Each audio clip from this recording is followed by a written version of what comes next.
જગ્યા છે એ 60 વીઘા ટોટલ સંપાદન કરી રહ્યું છે. તો પછી 56 વીઘા બરાબર. તો ભવિષ્યમાં અહીંથી કોઈ ખેડૂત ઝાલા રાજવીરસિંહ, ઉપપ્રમુખ ગીર સોમનાથ જિલ્લા પંચાયત. ગુજરાત પાણી પુરવઠા બોર્ડની આજુબાજુના 72 ગામને પાણી પૂરું પાડવા માટેની એક યોજના છે.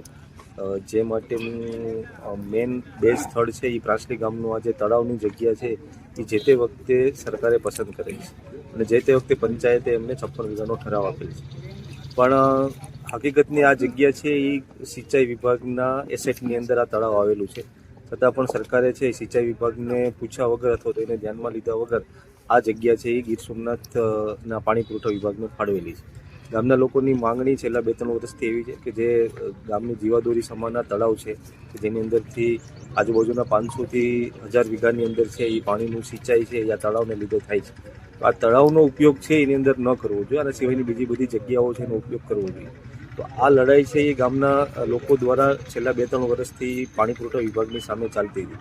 એટલે 56 વીઘામાંથી હવે એ લોકોએ એવું નક્કી કર્યું છે કે 15 વીઘા જેટલી જગ્યા છે એ આ સંકુલ જે બનાવવાનું છે જગ્યા એના માટે છે એ યુઝ કરશે. બાકીની જગ્યા છે એ ગ્રામ પંચાયતને સોંપી દેશે. એના માટેની જે કાનૂની પ્રક્રિયા છે એ કરી અને પછી આપશે.